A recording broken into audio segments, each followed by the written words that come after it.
Hi there, my name's Andrew and welcome back to my watch journeys.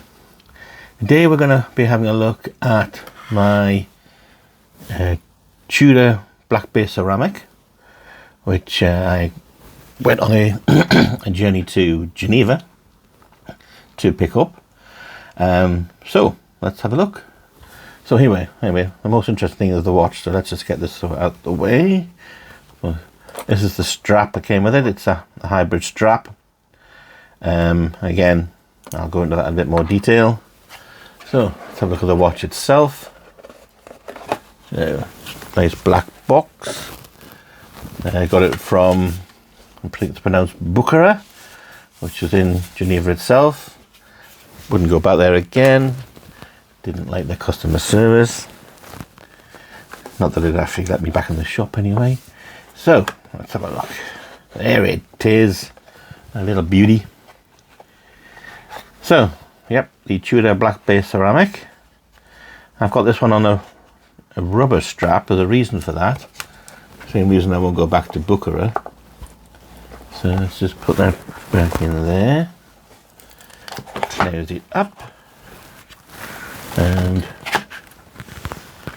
we'll put it back together again when we're finished. So anyway, back to the watch. So how's the lighting on this? Not that good, I gotta say. Bit dark outside, middle of winter here. I'm not a professional photographer, as you can probably tell. There you go. So yeah, so I went all the way to Geneva to actually went to get a Tudor GMT with a white face, which is slightly, I think it was a 38mm. But when I got to the shop, and it was the second or third day I was in Geneva, and they had everything on display, but everything on display were, well, they were the fakes, the ones they have that, you know, feel the same weight, look the same, but have no innards. So you kind of couldn't buy anything that day. The only one that had in stock, guess what?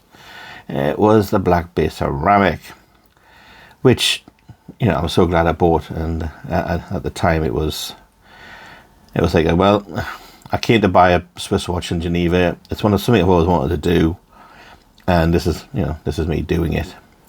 So a bit about the watch itself. Obviously, by its name, ceramic.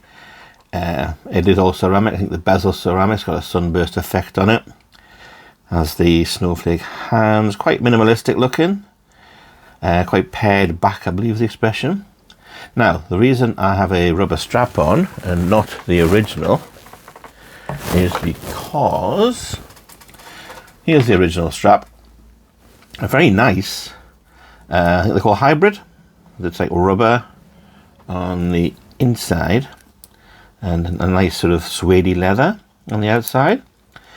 And as you can see, it has the buckle and everything, which is tremendous. Even upside down, which is great. Yep. So yeah, it's all puckered and nice and never been used because this is a medium strap. And my big fat wrist was too big for it. I think I might just about have got on the last dot if I'm lucky. So we went across to, because I was in a Tudor, like a sort of little satellite shop for Tudor, went across to Bucherer to see if we could get a bigger strap. You know, bear in mind, you're in Geneva, it is Switzerland. Well, we couldn't. Didn't have any. I said, well, look, I'll take, you know, any other strap. And in the end, they just put it on the NATO strap, which actually comes with the watch itself. So for a few weeks I had it on the NATO strap, which are great when they first start out. In the middle of summer it's quite good as well, because they are quite sort of light, but they don't last. And I think you see it already started to discolour, and this is only a few weeks of me wearing it. I mean, not that I've actually washed it or anything, but yeah, so they just put it on that and that was it. Off you go.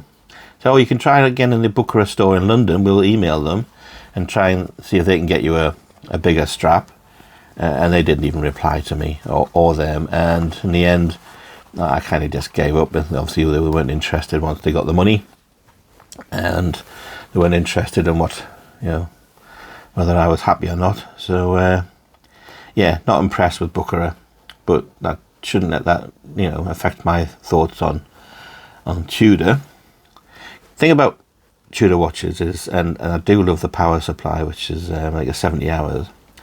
And the good thing about quality watches in general, not just tool watches like this, is when you take out the setting, the windy thing, and you go to say,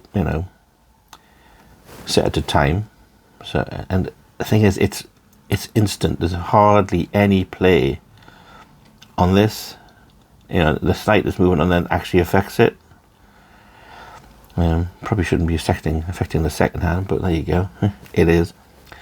And yeah, so that's one thing I do love about it. So if we set the time there, give it a little wind. There you go. It starts off a nice smooth movement of the wind, and then lock it in.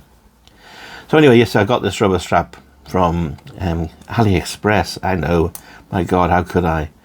An expensive watch and have a awfully cheap AliExpress, but yeah, look at that. It says it's Tudor, even though it really isn't. And the strap itself, I mean, you can get it from a Swiss company that do the straps exactly for this model, and the straps, those rubber straps, are about 200 quid. And if you get this one from AliExpress, it's about 20 quid. And the only problem I had was the holes weren't where they should be when I tried to fit it. So it was a bit of a nightmare getting it on there and getting it fitted, but it's on there. It's done, it's fitted, and everything works as it should work. I do have another Tudor, and I did actually get the strap from the Swiss company that do them. As you can see, there's very little difference in them. But this strap was 200 quid and didn't come with the buckle. I had to take the buckle off the original leather strap, which I still got. And I'm sure I'll review this little beauty in another day. But yeah, so I got this strap, like I say, 20 quid, AliExpress. And yeah, there'll be people crying out, how could I put such a cheap strap on? But you really, it isn't that different. Other than this is stainless steel, and the other one originally on the original strap is PVD, which obviously goes in with the watch itself. So yeah, I'd rather have this strap on than this one, but I couldn't get a hold of them because Bucherer, not a nice company to deal with, and I will not be going back there. So there you go. But I suppose when I come to resell it, I've got to resell it. I'm not going to do that. I don't know if anybody ever does resell it. And they've got the original strap to put on there.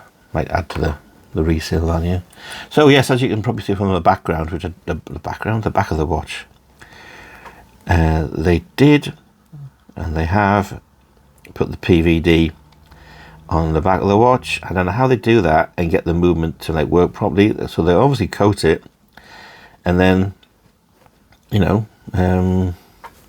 it still works. How do they do that? I mean, not everything is. Obviously the flywheel, you couldn't coat the flywheel, that would be ridiculous, but yeah, look at that. It just get nice and close. So about the watch itself, it's 200 meters. It's COSC and METAS certified, the first Tudor ever to be so.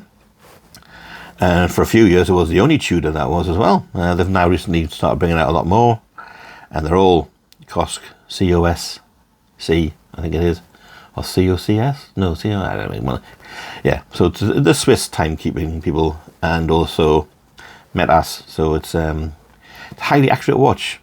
It is one of those watches you can set and forget, and as long as you keep wearing it, which unfortunately I don't because I just have too many, you can set and forget this one, and you can put it down for a weekend and pick it up again because of the 70 hours power reserves, which is lovely.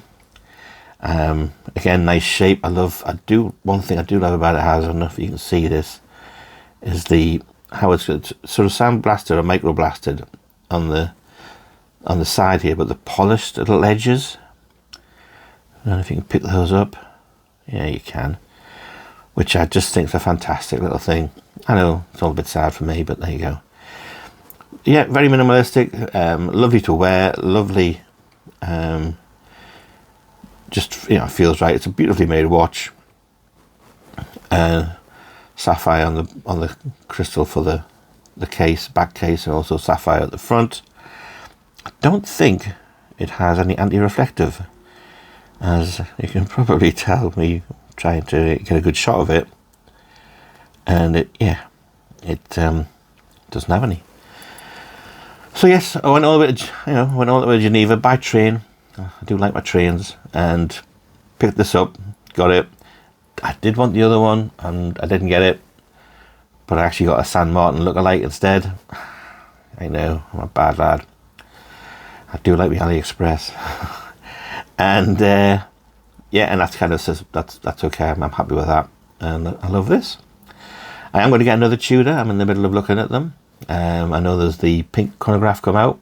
Quite like the look of.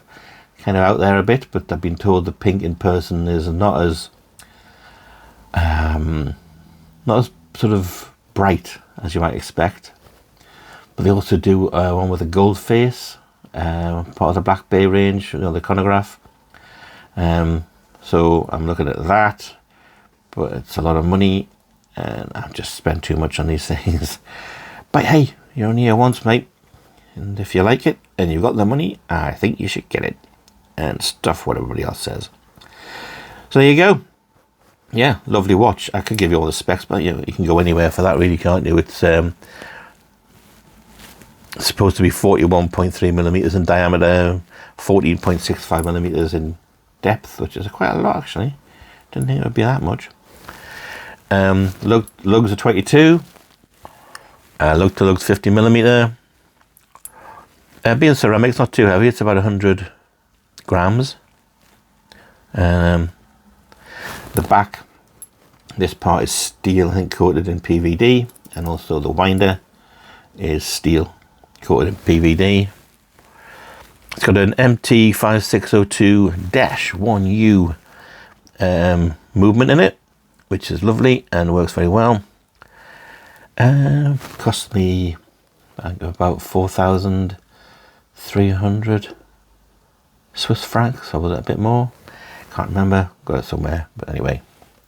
Won't be another one I won't be reselling. I do love it.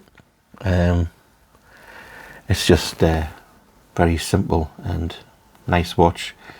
And there you go. I've rambled on long enough, and I'll try and do another review of one of my more watches. I have more, don't worry, and as soon as I can. Sometimes I get a bit busy, you know, sitting on the couch watching TV. Okay, thanks for your time.